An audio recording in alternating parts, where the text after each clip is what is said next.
নমস্কার, আমি উজ্জ্বল শর্মা শাস্ত্রী বলছি। আজকের ভিডিও শুরু করার আগে আমার গুরুদেব রাম ঠাকুরের চরণে প্রণাম জানিয়ে আজকের ভিডিও শুরু করছি। আজকের ভিডিওর কন্টেন্ট হচ্ছে ধনযোগের ব্যাখ্যা ও বিচার। ধনযোগ ধনযোগ যদি আপনার নেটাল চ্যাটে না থাকে তাহলে ধনপ্রাপ্তির সম্ভাবনা কিন্তু থাকবে না। ধন বলতে আমরা সঞ্চিত ধন যেমন দ্বিতীয় স্থান থেকে দেখে থাকি। আমরা উত্তরাধিকার সূত্রে ধনের বিচার করে থাকি, কারা উত্তরাধিকার সূত্রে ধন পাবে এইটা দেখি চতুর্থ আর অষ্টম স্থান থেকে। এই চতুর্থ ভাব এবং অষ্টম ভাব থেকে আমরা এর বিচার করে থাকি। কর্ম দ্বারা অর্জিত ধন, এইটা পঞ্চম ভাব, একাদশ স্থান, দশম স্থান এগুলোর থেকে আমরা বিচার করে থাকি। এইবার এই ভাবগুলো যদি শুভ গ্রহ দ্বারা বা শুভ ভাবপতি দ্বারা যুক্ত বা দিষ্ট হয় তাহলে ভালো ফল বা ধনযোগের সৃষ্টি হবে। এইবার ধনযোগের বিচার্য বিষয়গুলো নিয়ে আলোচনা করি। আমাদের লগ্ন এবং চন্দ্র সাপেক্ষে দ্বিতীয় স্থান থেকে আমরা ধন সঞ্চয়টা দেখে থাকি। তাই দ্বিতীয়, পঞ্চম, একাদশ ভাবের মধ্যে যদি একটা ক্ষেত্র বিনিময় সম্বন্ধ হয় তাহলে কিন্তু ধনযোগের সৃষ্টি হয়। রবি ও চন্দ্র কোন অবস্থানে আছে? চন্দ্রের দ্বিতীয় এবং দ্বাদশ স্থানে রবি ভিন্ন যদি অন্য গ্রহ থাকে তাহলে কিন্তু ধনযোগের সৃষ্টি হয়। রবি যদি দুই পাশেই কোনো গ্রহ যদি না থাকে তাহলে কিন্তু দারিদ্র যোগের সৃষ্টি হয়। এইবার আমরা এই যে দ্বিতীয়, পঞ্চম, একাদশ এদের কিন্তু বলবত্তা আমাদের দেখতে হবে। রবি ও চন্দ্রের এক পাশে গ্রহ থাকলে অল্প ধনযোগ হয়, দুটোর ক্ষেত্রে রবি এবং চন্দ্রের। পঞ্চম ভাব, এই যে পঞ্চম ভাব, এই পঞ্চম ভাবে কিন্তু একটা বিশেষ গুরুত্ব আছে। পঞ্চম ভাব থেকে পঞ্চম ভাব যদি শুভ না হয় তাহলে কিন্তু সাফল্য পাওয়া যাবে না, প্রতিষ্ঠা পাওয়ার ক্ষেত্রে খুবই সমস্যার সৃষ্টি হবে পঞ্চম ভাব যদি ডিস্টার্ব থাকে। দশম ভাব হচ্ছে কর্মভাব। তাহলে পঞ্চম এবং দশম এই দুটো ভাব যদি শুভ হয়, পঞ্চম ভাব যদি শুভ হয় তাহলে কিন্তু ধনবত্তা যোগে সৃষ্টি হবে। চন্দ্রের অধিযোগ বলতে কি বোঝায়? চন্দ্র থেকে চন্দ্রের যে অবস্থান মানে সেখান থেকে গুনতে হবে। সেখান থেকে ষষ্ঠ, সপ্তম এবং অষ্টম ভাবের সবগুলিতে যদি গ্রহ থাকে, মানে ষষ্ঠেও গ্রহ থাকবে, সপ্তমেও গ্রহ থাকবে, অষ্টমেও যদি গ্রহ থাকে তাহলে অধিযোগের সৃষ্টি হয়। এই সকল গ্রহ যদি শুভ গ্রহ হয় তাহলে শুভ অধিযোগ, আর মিশ্র গ্রহ থাকলে মিশ্র অধিযোগ, আর পাপ গ্রহ থাকলে কিন্তু পাপ অধিযোগ সৃষ্টি হয়। তাহলে এই অধিযোগেরও কিন্তু একটা ভূমিকা আছে।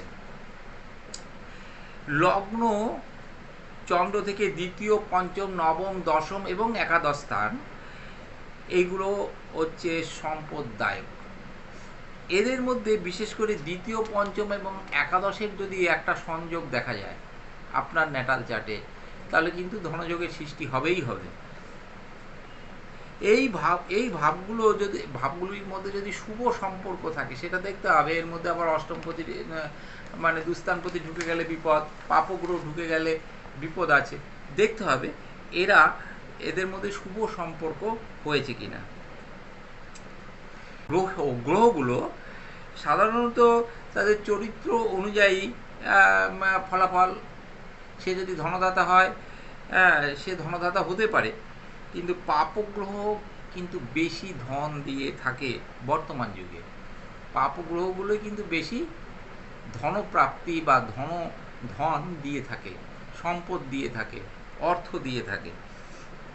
বৃহস্পতি যদি ধনকারক হয়, ধনকারক হলে উচ্চ মধ্যবিত্ত হতে পারবে কিন্তু প্রচুর ধনসম্পদের মালিক কিন্তু হতে পারবে না।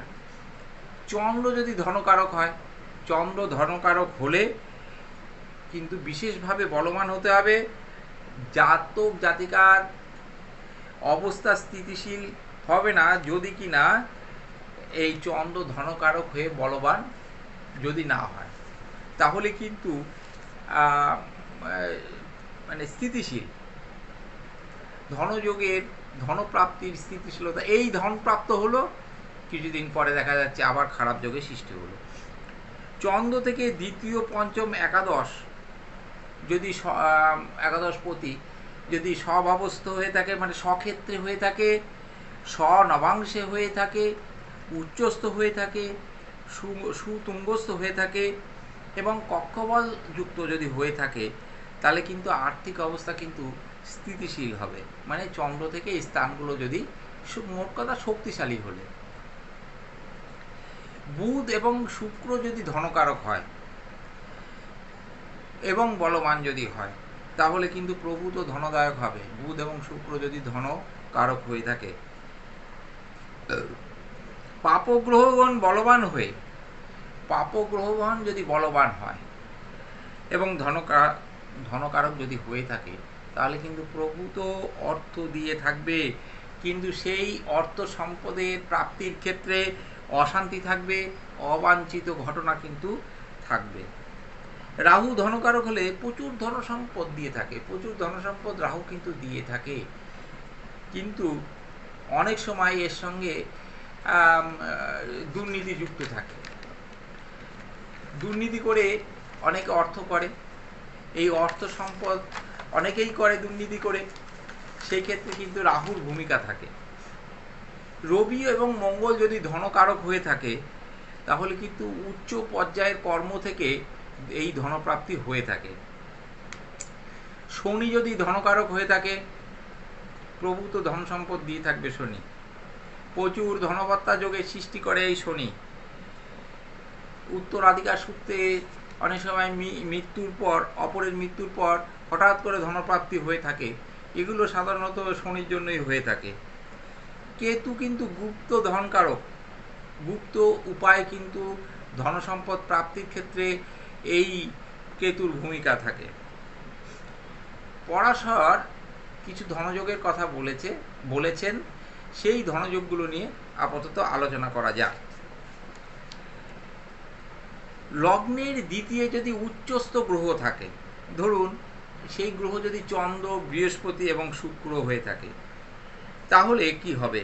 প্রচুর কিন্তু ধনসম্পদ দিয়ে থাকবে। চন্দ্র কোথায় উচ্চস্থ হয়? বৃষে। তাহলে মেষ লগ্নের দ্বিতীয় চন্দ্র উচ্চস্থ হচ্ছে, তাহলে মেষ লগ্ন প্রচুর অর্থ সম্পদ পেয়ে থাকবে, প্রচুর ধন সম্পত্তি করবে এই মেষ লগ্নের জাতক জাতিকারা, যদি মেষ লগ্নের দ্বিতীয় চন্দ্র উচ্চস্থ হয়।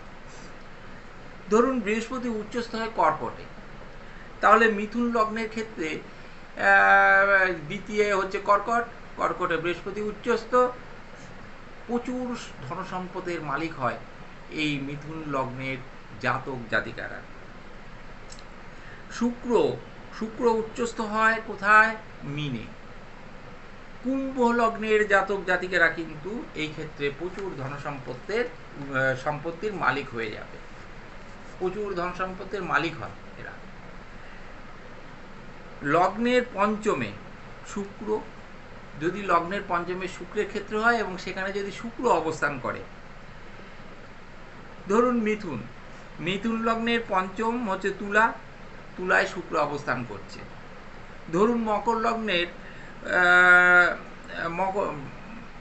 লগ্নের পঞ্চমে শুক্রের ক্ষেত্র, সেখানে যদি শুক্র অবস্থান করে, এটা জেনে রাখবেন, পঞ্চমে শুক্রের ক্ষেত্র হলে হবে না, শুক্রের ক্ষেত্রে শুক্রের অবস্থান হওয়া চাই, তাহলে এই মিথুন লগ্ন এবং মকর লগ্নের জাতক জাতিকারা প্রচুর ধন সম্পত্তির মালিক হয়ে থাকে।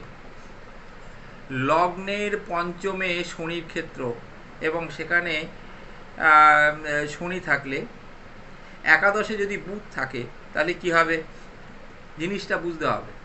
ধরুন কন্যা লগ্নের পঞ্চম স্থান হচ্ছে মকর, সেখানে শনি আছে, তাহলে আর সেখানে শনি আছে। আর একাদশে একাদশে মানে হচ্ছে কর্কটে বুধ আছে।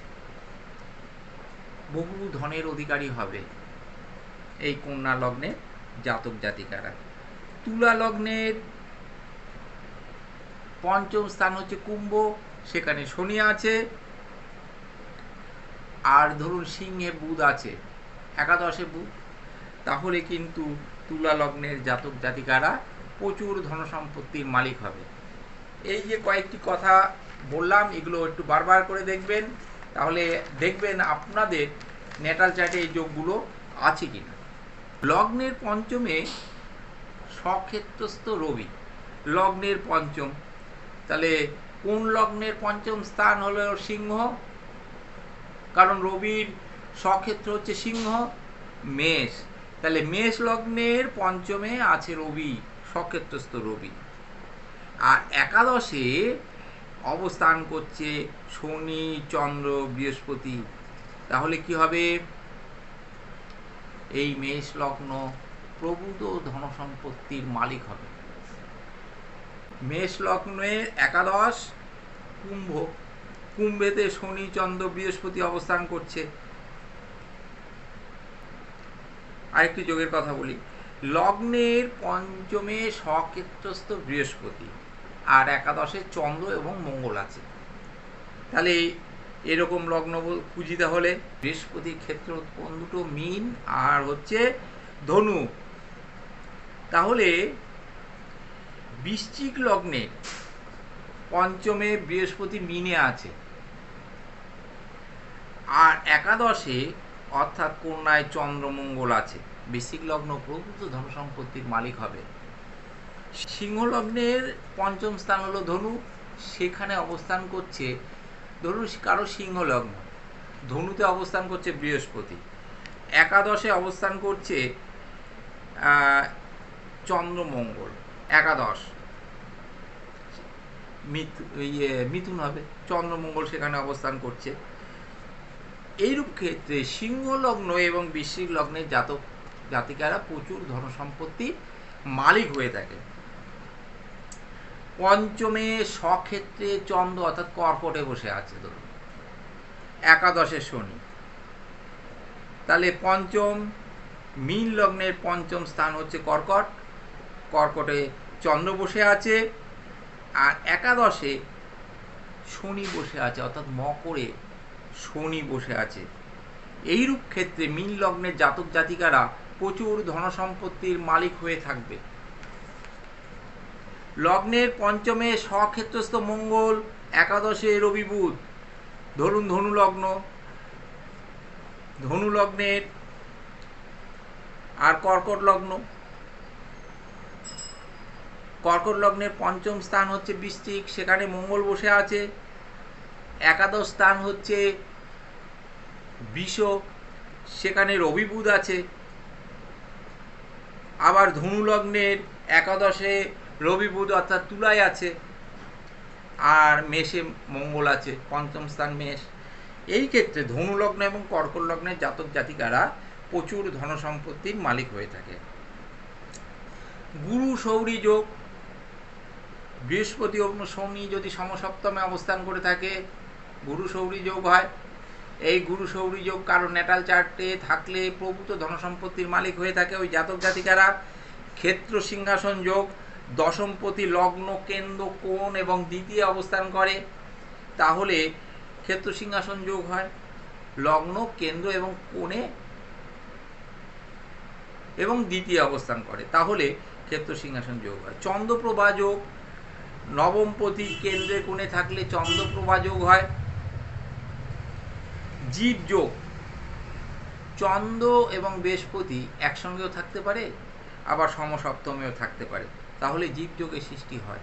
এই যোগগুলো যদি থাকে কারো ন্যাটাল চার্টে এবং শুভ অবস্থায় থাকে, তাহলে কিন্তু প্রভূত ধনসম্পত্তি মালিক হয়ে থাকে এই জাতক জাতিকারা। আরও কয়েকটি যোগের কথা বলে আজকে এই ভিডিও শেষ করব। বৃহৎ জাতক গ্রন্থে কিছু ধনযোগের কথা বলা হয়েছে। রজ্জু যোগ, রজ্জু যোগে শুভ গ্রহগুলো মানে রাহু আর কেতু ছাড়া এই গ্রহগুলো যদি চর রাশিতে থাকে, সমস্ত গ্রহগুলো যদি চর রাশিতে থাকে, তাহলে কি হবে, অন্যায়কারী প্রবাসী হলেও কিন্তু এদের প্রচুর ধনসম্পদ এদের কিন্তু হয়ে থাকে। মূষল যোগ, সমস্ত গ্রহগুলো যদি স্থির রাশিতে থাকে তাহলে ধনবান হয়, মান সম্মানযুক্ত হয়, স্থির রাশি। নল যোগ, সমস্ত গ্রহ বিশ্ব রাশিতে থাকলে এই যোগ হয়। ধরুন সমস্ত গ্রহগুলো মিথুন, কন্যা, ধনু আর মিনে অবস্থান করছে, তাহলে কিন্তু বিশ্ব রাশি এই বিশ্ব রাশিগুলোতে থাকলে এই যোগ হয়ে থাকে। এই যোগেও কিন্তু ধনসম্পদ ভালোই হয়। শ্রক যোগ, সমস্ত গ্রহ কেন্দ্রস্থ হলে, সমস্ত গ্রহ চতুর্থ, সপ্তম, লগ্ন এবং দশমে অবস্থান করলে এই যোগ হয়ে থাকে। শকর যোগ, সমস্ত গ্রহ লগ্ন এবং সপ্তমে থাকলে এই শকর যোগ হয়ে থাকে। এরা যানবাহন, গাড়ির ব্যবসা করে কিন্তু প্রচুর ধন সম্পদ করে থাকে। সিংহাত্মক যোগ, পঞ্চম ও নবমে সব গ্রহ থাকলে শেষ জীবনে সুখী এবং ধনবান হয়ে থাকে। গ্রহ মালিকা যোগ, পরপর 9টি রাশিতে 9টি গ্রহ থাকলে এই যোগ হয়ে থাকে।